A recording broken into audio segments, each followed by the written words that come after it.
This is Fear and Loathing in Las Vegas, Hunter S. Thompson's psychedelic tale of drug-fueled debauchery in the Nevada desert. It was first published in 1971 in Rolling Stone magazine and then published here in its 2022 edition by the Folio Society. The book comes in a slipcase covered in a soft touch paper. That means it has this rubberized texture, and I like to think of that as representing the tire rubber on Raoul Duke's car as he bombs irresponsibly through the Nevada desert. And then the slipcase is printed in very bold orange with this title, Fear and Loathing in Las Vegas. The slipcase is lined with black paper, and then within we have the volume, which is bound in cloth, again in this very bright, bold orange colour. The cover is then printed in black with the first of Ralph Steadman's famous illustrations for the novel, and it's also blocked here in silver, again with the title, and we have these cacti that are also blocked in a metallic green.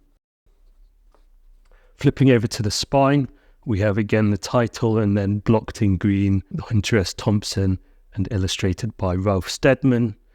It's a little bit incongruous to me that we have the title in the cover is blocked in silver and then it's in black on the spine. I think I would have preferred if they matched. And then the design continues round to the rear board. So if we open the book out, we can see here the full wraparound design. Of course, the binding is sewn. We have here these black end bands.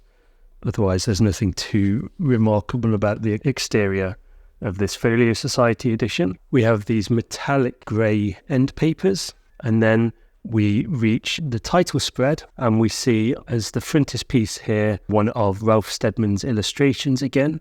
More on those in just a moment. Facing a title page.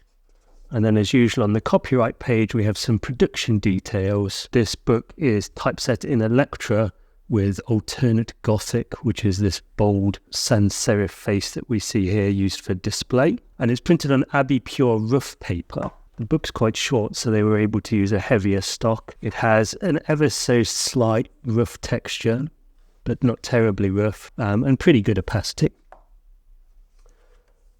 We have an introduction here written by David Mamet, and then we go into the book itself, and we see the first of Ralph Steadman's two-page illustrations here. He produced the original illustrations for the 1971 Rolling Stone serialization of this book, and those illustrations have now been coloured by Neil Gower for the first time, and I think these designs by Steadman are so iconic that it would be almost inconceivable for the Folio Society to have published this book with any other illustrations than these ones.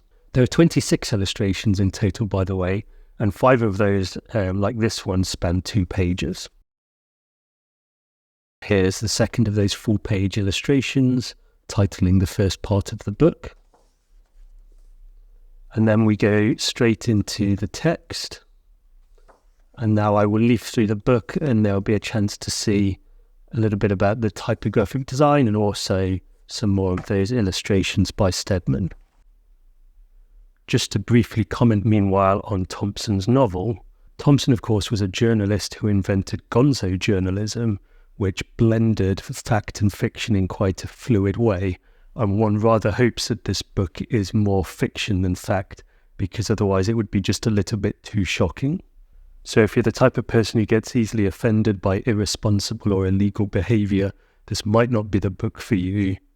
But otherwise, if you're willing to take it as a bit of irreverent fun, it can be quite entertaining, and I found myself laughing out loud on several occasions.